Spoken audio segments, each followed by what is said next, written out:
Hello, my dears. My name is Colette. This is my dragon.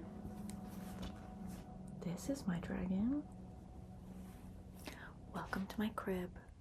I am not gonna lie, I'm feeling quite heavy and sad this evening or morning, technically, because it's 12:30 a.m. right now. But I knew that hanging out with y'all, relaxing and unwinding and talking to you guys would help me feel calm and a little uplifted, and I hope that it does the same for you. I had a good day. Like, it wasn't like I had a bad day. I just dropped something. I received news that I will not be receiving health care from the insurance that I tried to enroll with. I did miss the special enrollment deadline for like change of employment, which means that I don't think I'll be able to get enrollment anywhere until January. And yeah, I'm just having a lot of feelings about that. Obviously, I did cry on my way home from work, but yeah, we're taking it in stride. So I just wanted to chat with y'all, and I'm going to read to you guys. This book is well worn for a reason. I have read it I think 3 or 4 times now. It's a Wrinkle. I feel like this is probably backwards for you guys, right? It's A Wrinkle in Time by Madeline L'Engle. Madeline L'Engle? I don't know.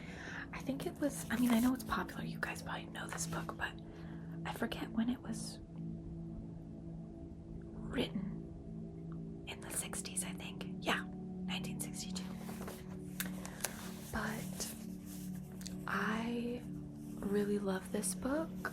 I really resonate with the main character, Meg, I believe it is. We'll find out. I think her name's Meg. I haven't read it in a couple years, okay? Don't come for me.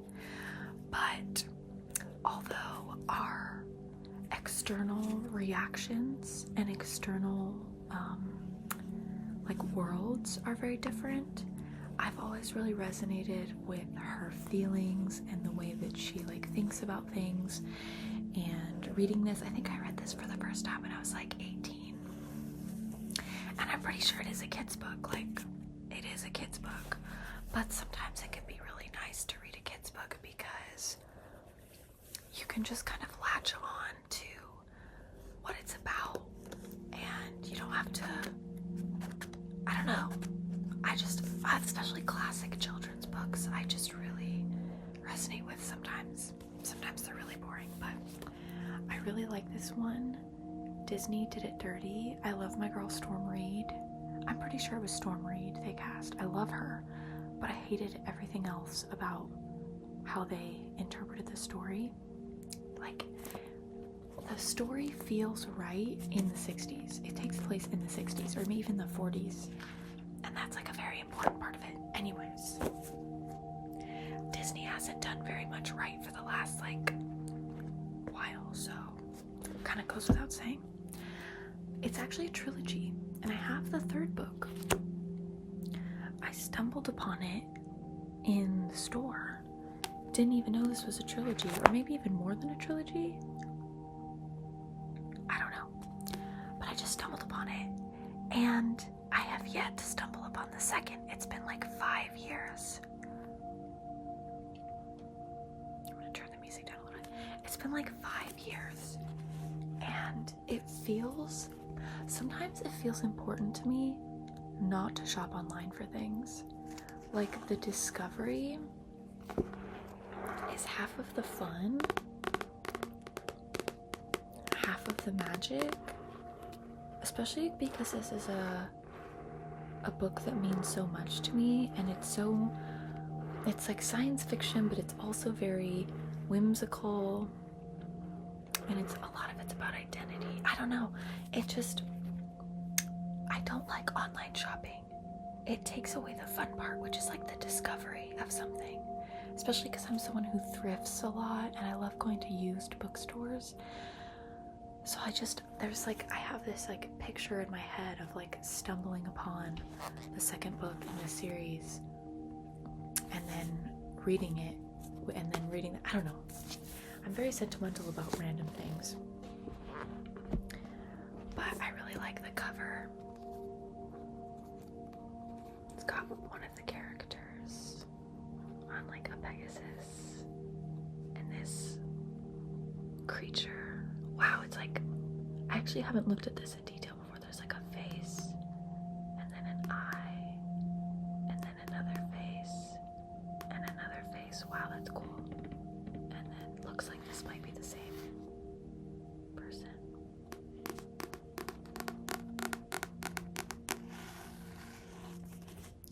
The vibes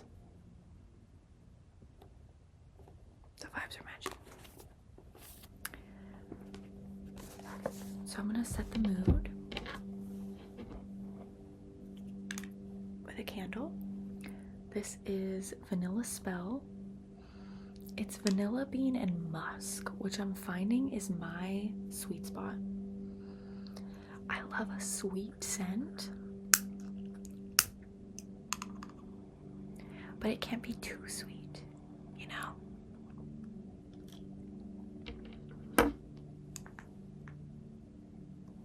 I feel like a little little medieval person with a lantern, like, who goes there? Let's set this down. Oh, you can't see it. Okay, I'm gonna put it over here. And then we're gonna take some deep breaths. I don't think I'm gonna do the 4-4 thing. We're just gonna breathe in and out a few times, okay?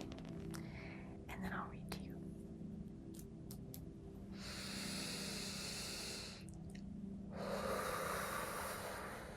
Just relax the shoulders, the neck, and the jaw. I clench my jaw really bad. Let's do 2 more.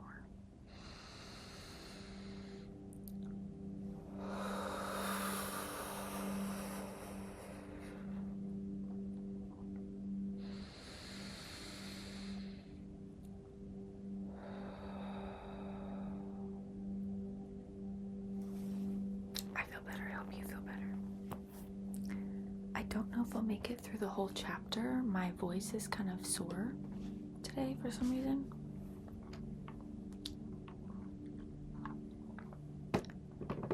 But I can always pick it up where I left off next time. Let me get a little comfier. Okay. Here we go. A Wrinkle in Time for Charles Wadsworth Camp and Wallace Colin Franklin. Oh, I love some crinkly yellow pages. I will also start by saying that this takes place in England, so some of the lingo comes from English. I don't know, I feel like it threw me off until I figured that out about like halfway through the book. Chapter 1, Mrs. Whatsit. It was a dark and stormy night. In her attic bedroom, Margaret Murray, wrapped in an old patchwork quilt, sat on the foot of her bed and watched the trees tossing in the frenzied lashing of the wind. Behind the trees, clouds scudded frantically across the sky. Every few moments, the moon ripped through them, creating wraith-like shadows that raced along the ground. The house shook. Wrapped in her quilt, Meg shook. She wasn't usually afraid of weather. It's not just the weather, she thought. It's the weather on top of everything else. On top of me, on top of Meg Murray doing everything wrong. School was all wrong. She'd been dropped down to the lowest section in her grade. That morning, one of her teachers had said crossly, "Really, Meg, I don't understand how a child with parents as brilliant as yours are supposed to be..." Okay, there's a typo. "I don't understand how a child with parents as brilliant as yours are supposed..." I did it again. Hold on. I'm thinking too hard. Okay. "Really, Meg, I don't understand how a child with parents as brilliant as yours can be such a poor student. If you don't manage to do a little better, you'll have to stay back next year." During lunch, she'd roughhouse a little to try to make herself feel better, and one of the girls said scornfully, "After all, Meg, we aren't grammar school kids anymore. Why do you always act like such a baby?" And on the way home from school, walking up the road with her arms full of books, one of the boys had said something about her dumb baby brother. Oh no, he didn't. Well, meanie. At this, she had thrown the books on the side of the road and tackled him with every ounce of strength she had, and arrived home with her blouse torn and a big bruise under one eye. I always wished I had guts like her. I think this is also in like the 40s or 50s. 1940s or 50s. That would have been a much bigger deal nowadays. Sandy and Denny's, her 10-year-old twin brothers, who got home from school an hour earlier than she did, were disgusted. "Let us do the fighting when it's necessary," they told her. A delinquent. That's what I am, she thought grimly. That's what they'll be saying next. Not mother, but them. Everybody else. I wish father... But it was still not possible to think about her father without the danger of tears. Only her mother could talk about him in a natural way, saying, "When your father gets back..." Gets back from where? And when? Surely her mother must know what people were saying, must be aware of the smugly vicious gossip. Surely it must hurt her as it did Meg. But if it did, she gave no outward sign. Nothing ruffled the serenity of her expression. Why can't I hide it too? Meg thought. Why do I always have to show everything? The window rattled madly in the wind, and she pulled the quilt close about her. Curled up on one of her pillows, a gray fluff of kitten yawned, showed its pink tongue, tucked its head under again, and went back to sleep. Everybody was asleep. Everybody except Meg. Even Charles Wallace, the dumb baby brother, in quotations, who had an uncanny way of knowing when she was awake and unhappy, and who would come so many nights, tiptoeing up the attic stairs to her. Even Charles Wallace was asleep. How could they sleep? All day on the radio there had been hurricane warnings. How could they leave her up in the attic, in the rickety brass bed, knowing that the roof might be blown right off the house, and she tossed out into the wild night sky to land who knows where? Her shivering grew uncontrollable. You asked to have the attic bedroom, she told herself savagely. Mother let you have it because you're the oldest. It's a privilege, not a punishment. Not during a hurricane, it isn't a privilege, she said aloud. She tossed the quilt down on the foot of the bed and stood up. The kitten stretched luxuriously and looked up at her with huge, innocent eyes. Go back to sleep, Meg said. Just be glad you're a kitten and not a monster like me. She looked at herself in the wardrobe mirror and made a horrible face, bearing a mouthful of teeth covered with braces. Automatically, she pushed her glasses into position, ran her fingers through her mouse-brown hair so that it was wildly on end, and let out a sigh almost as noisy as the wind. The wide wooden floorboards were cold against her feet. Get some water.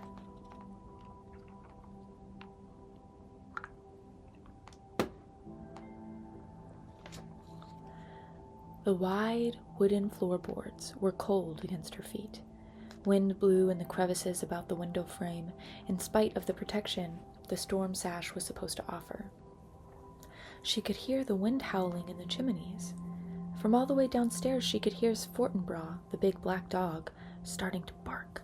He must be frightened too. What was he barking at? Fortinbras never barked without reason. Suddenly she remembered that when she had gone to the post office to pick up the mail, she'd heard about a tramp who was supposed to have stolen 12 sheets from Miss Buncombe, the constable's wife. They hadn't caught him, and maybe he was heading for the Murray's house right now, isolated on a back road as it was, and this time maybe he'd be after more than sheets. Meg hadn't paid much attention to the talk about the tramp at the time, because the postmistress, with a sugary smile, had asked if she'd heard from her father lately. She left her little room and made her way through the shadows of the main attic, bumping against the ping-pong table. Now I'll have a bruise on my hip on top of everything else, she thought. Next, she walked into her old doll's house, Charles Wallace's rocking horse, the twins' electric trains.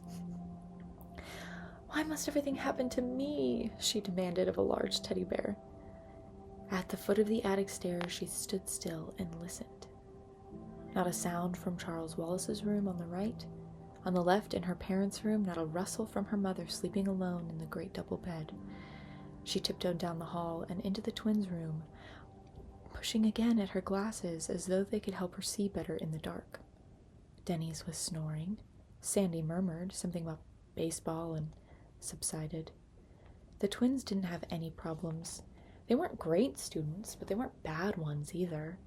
They were perfectly content with a succession of B's and an occasional A or C. They were strong and fast runners and good at games, and where cracks were made about anybody in the Murray family, they weren't made about Sandy and Dennis. It might be Dennis. Dennys. I've been reading it Denny's, but Dennis makes more sense. Anyways, it doesn't matter.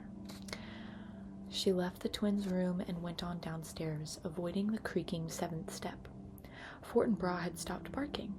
It wasn't the tramp this time, then. Fort would go on barking if anybody was around.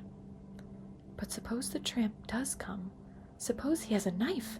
Suppose nobody lives near enough to hear if we screamed and screamed and screamed. Nobody'd care anyhow. I'll make myself some cocoa, she decided. That'll cheer me up, and if the roof blows off, at least I won't go off with it. In the kitchen, a light was already on, and Charles Wallace was sitting at the table drinking milk and eating bread and jam. He looked very small and vulnerable sitting there alone in the big old-fashioned kitchen, a blond little boy in faded blue Dr. Denton's, his feet swinging a good 6 inches above the floor. "Hi," he said cheerfully. "I've been waiting for you." From under the table where he was lying at Charles Wallace's feet, hoping for a crumb or two, Fortinbras raised his slender dark head in greeting to Meg, and his tail thumped against the floor. Fortinbras had arrived on their doorstep, a half-grown puppy, scrawny and abandoned one winter night. He was, Meg's father had decided, part Llewellyn setter and part greyhound, and he had a slender, dark beauty that was all his own. "Why didn't you come up to the attic?" Meg asked her brother, speaking as though he were at least her own age. "I've been scared stiff." "Too windy up in that attic of yours," the little boy said. "I knew you'd be down. I put some milk on the stove for you. It ought to be hot by now." How did Charles Wallace always know about her? How could he always tell? He never knew or seemed to care what Dennis or Sandy were thinking. It was his mother's mind and Meg's that he probed with frightening accuracy. Was it because people were a little afraid of him that they whispered about the Murray's youngest child, who was rumored to be not quite bright? I've heard that clever people often have subnormal children, Meg had once overheard. The 2 boys seemed to be nice, regular children, but that unattractive girl and that baby boy certainly aren't all there. It was true that Charles Wallace seldom spoke when anybody was around, so that many people thought he'd never learn to talk. And it was true that he hadn't talked at all until he was almost 4. Meg would turn white with fury when people looked at him and clucked, shaking their heads sadly. Don't worry about Charles Wallace, Meg, her father had once told her. Meg remembered it very clearly because it was shortly before he went away. There's nothing the matter with his mind. He just does things in his own way and in his own time. I don't want him to grow up to be dumb like me, Meg had said. Oh, my darling, you're not dumb, her father answered. You're like Charles Wallace. Your development has to go at its own pace. It just doesn't happen to be the usual pace. How do you know? Meg had demanded. How do you know I'm not dumb? Isn't it just because you love me? I love you, but that's not what tells me. Mother and I have given you a number of tests, you know. Yes, that's true. Meg had realized that some of the games her parents played with her were tests of some kind, and that there had been far more for her and Charles Wallace than for the twins. IQ tests, you mean? Yes, some of them. Is my IQ okay? More than okay. What is it? That I'm not going to tell you, but it assures me that both you and Charles Wallace will be able to do pretty much whatever you like when you grow up to yourselves. You just wait till Charles Wallace starts to talk. You'll see. How right he had been about that, though he himself had left before Charles Wallace began to speak, suddenly, with none of the usual baby preliminaries, using entire sentences. How proud he would have been. You'd better check the milk, Charles Wallace said to Meg now, his diction clearer and cleaner than that of most 5-year-olds. You know you don't like it when it gets skin on top. You put in more than twice enough milk, Meg peered into the saucepan. Charles Wallace nodded serenely. I thought Mother might like some. I might like what? A voice said, and there was their mother, standing in the doorway. I'm almost done. I just decided when I would stop. I want to stop at a good point. Coco, Charles Wallace said. Would you like a liverwurst and cream cheese sandwich? I'd be happy to make you one. That would be lovely, Miss Murray said, but I can make it myself if you're busy. I had to look up liverwurst because I genuinely had no idea. It's kind of like sardines. It's like a tinned fish of sorts. Maybe not tinned. I don't know. It's fish. Sounds awful. No trouble at all. Charles Wallace slid down from his chair and trotted over to the refrigerator, his pajamaed feet patting softly as kittens. How about you, Meg? He said. Sandwich? Yes, please, she said, but not liverwurst. Do we have any tomatoes? Charles Wallace peered into the crisper. I think the crisper's the fridge. One. All right if I use it on Meg, Mother? To what better use could it be put? Miss Murray smiled. But not so loud, please, Charles. That is, unless you want the twins downstairs, too. Let's be exclusive, Charles Wallace said. That's my new word for the day. Impressive, isn't it? Prodigious, Miss Murray said. Meg, come let me look at that bruise.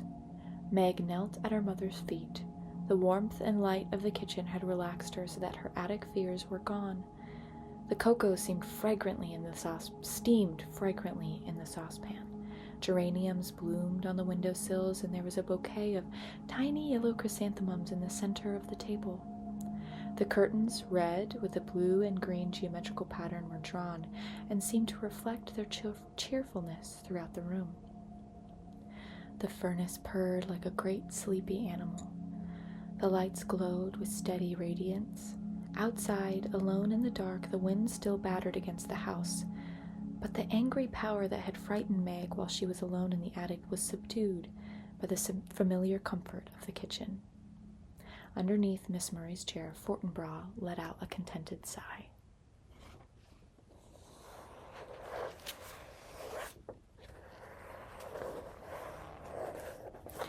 I love it because she's so clearly 12 or 13, you know? And I really like the family dynamic in this book. You know, reading it now, it feels kind of like, I don't want to say cliche, familiar. The concepts of, you know, some of the things that are introduced later, and the, you know, girl with glasses who doesn't do well in school, but she's really smart. But at the same time, this was written in the 60s, so, and it was very popular. So a lot of that familiar feeling and some of those, like, now stereotype things probably stemmed from this. Also, I think it's fun about Charles Wallace, the younger brother, learning to speak and just starting with complete sentences, because my brother-in-law was like that. I hope he doesn't mind me giving him a shout out. When he learned to speak, he was basically speaking in full sentences like right away, and like polite sentences too. So it's not, I don't know, I just find that fun. And I resonate with Meg a lot in like, we all pity ourselves when we're young, right? And she's so fiercely loyal and fiercely protective. And I'm the same way, but I never let it out the way she did. I was always too afraid of getting in trouble to do anything rash, which maybe served me in the end, I don't know. At least in my younger years. That was very lovely. I hope that it was lovely for you guys. I hope you guys are doing well. I hope that even if you had a hard moment today or a hard moment this week, that you are able to set aside some time to relax and spend some time with yourself. I'm glad I let myself cry on the way home from work, and I journaled a bit this morning, and I'll probably journal a bit before I go to bed. It's like exactly my bedtime. It's like 1 a.m. now. Okay, I'm gonna shut up now. Love you, bye.